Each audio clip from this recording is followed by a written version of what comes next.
Assalamualaikum warahmatullahi wabarakatuh. Alhamdulillahirrabbilalamin wa bihi nasta'in wa ala umurid dunya waddin wassalatu wassalamu ala asrofil anbiya'i wal mursalin Sayyidina wa maulana Muhammadin wa ala alihi wa sahbihi ajma'in amma ba'du.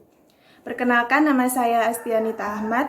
Saya dari Prodi Fisika Universitas Airlangga, asal saya dari Trenggalek, Jawa Timur. Riwayat belajar keagamaan saya dimulai sejak saya berumur 4 tahun, di mana saya belajar di TPA Masjid di lingkungan rumah saya. Kemudian saya MTS, saya melanjutkan di TPA Pondok Pesantren Qomarul Hidayah selama 2 tahun. Dan saat saya SMA, saya aktif di organisasi SKI. Sebelum kita masuk ke topik utama, kita akan membahas terlebih dahulu sejarah sebelum ditetapkannya PAI sebagai matkul wajib umum di perguruan tinggi. Pada tahun 1966, PAI belum ditetapkan sebagai matkul wajib umum. PAI pernah diajarkan di perguruan tinggi selama 6 semester. Pada tahun 1983, ditambahkannya 2 SKS pada jenjang D3 dan S1 dengan catatan rektor perguruan tinggi dapat menambah SKS pada PAI. Berdasarkan Undang-Undang Nomor 12 Tahun 2012 tentang Pendidikan Tinggi, PAI ditetapkan sebagai mata kuliah wajib umum di perguruan tinggi. Nah, kita akan masuk kepada topik yang utama. Brainstorming-nya adalah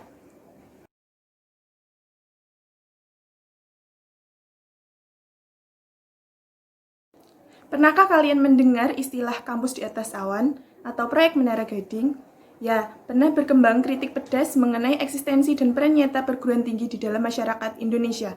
Perguruan tinggi diibaratkan sebagai proyek Menara Gading, yang maksudnya perguruan tinggi hanya berorientasi kepada kemegahan dirinya dan melupakan peran nyatanya dalam menyelesaikan berbagai permasalahan yang ada di Indonesia. Kemudian, perguruan tinggi yang seperti itu diibaratkan sebagai kampus di atas awan yang berada di atas awang-awang dan tidak bersentuhan dengan problem real kemasyarakatan, kenegaraan, dan kebangsaan.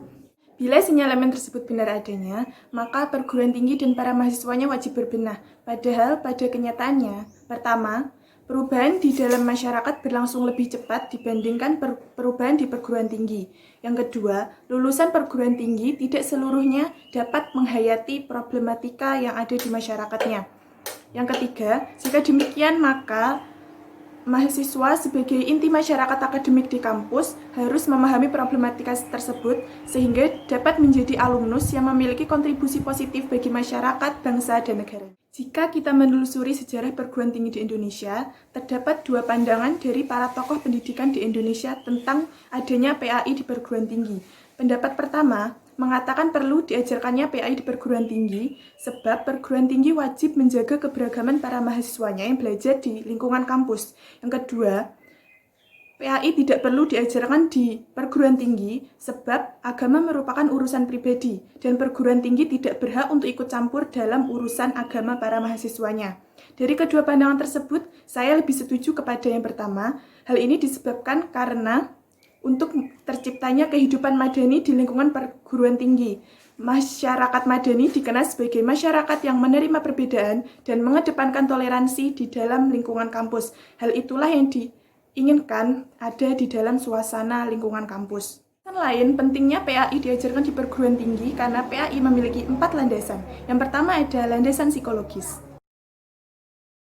Secara psikologis, manusia merupakan makhluk teogenetis atau teis dan butuh kepada Tuhan, dan PAI berperan untuk menyadarkan para mahasiswanya agar selalu butuh kepada Tuhan. Terdapatnya konversi agama yang mengindikasikan bahwa manusia akan selalu kembali kepada Tuhan.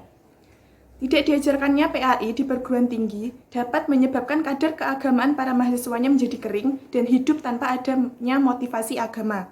Yang kedua adalah landasan sosial budaya.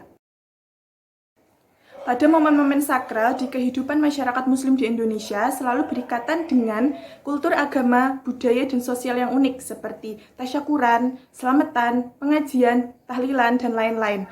Oleh sebab itu, PAI diperlukan untuk menjaga tradisi-tradisi tersebut untuk tetap lestari dan ikut memajukan kultur tersebut. Terlebih saat ini, kultur tersebut menjadi melemah dikarenakan arus westernisasi yang kuat. Dakwah Islam terlihat sangat masif kembali pada dekade 90-an. Untuk menyongsong perkembangan ini, agar kampus tidak menjadi pendidikan di atas awan, maka tuntutan pembelajaran PAI di perguruan tinggi mutlak dibutuhkan dan terus dibenahi agar menjadi yang lebih baik. Yang ketiga adalah landasan historis. Secara historis, sistem pendidikan di Indonesia ada dua sistem, yaitu yang pertama ada pesantren dan sekolah. Pesantren merupakan pendidikan asli dari bangsa Indonesia, sedangkan sekolah merupakan model pendidikan yang diadopsi dari penjajah Belanda. Saat Indonesia merdeka, sekolah dan perguruan tinggi milik kolonial dijadikan menjadi milik pemerintah atas dasar kekhawatiran terhadap keberagaman dan moralitas bangsa Indonesia. Para tokoh Muslim Indonesia mengusulkan untuk menjadikan PAI sebagai kurikulum di sekolah dan perguruan tinggi. Yang keempat adalah landasan yuridis.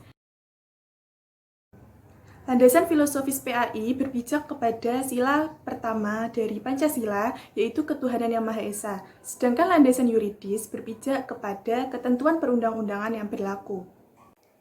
Sekarang kita akan membahas bagaimana sih metode pembelajaran PAI di perguruan tinggi. Ada dua cara.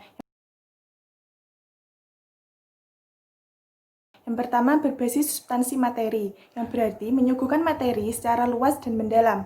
Dalam metode ini terdapat 3 pendekatan utama, yaitu pendekatan kajian Al-Quran dan sejarah Islam, yang kedua kajian disiplin ilmu atau isi, yang ketiga pendekatan tentang tujuan didatangkannya syariat Islam. Yang kedua, ada berbasis proses, yang berarti pembelajarannya itu kaya dengan proses. Tugas utama dosen adalah untuk memberikan keterampilan kepada mahasiswanya tentang cara yang tepat untuk memahami dan mengimplementasikan ajaran agama. Di metode ini terdapat 2 pendekatan, yaitu yang pertama studi implementasi Kaidah 5, yang kedua ada metode tipologi agama. Sekian video penjelasan dari saya, ada kurang lebihnya saya mohon maaf. Wabillahi taufiq wal hidayah. Wassalamualaikum warahmatullahi wabarakatuh.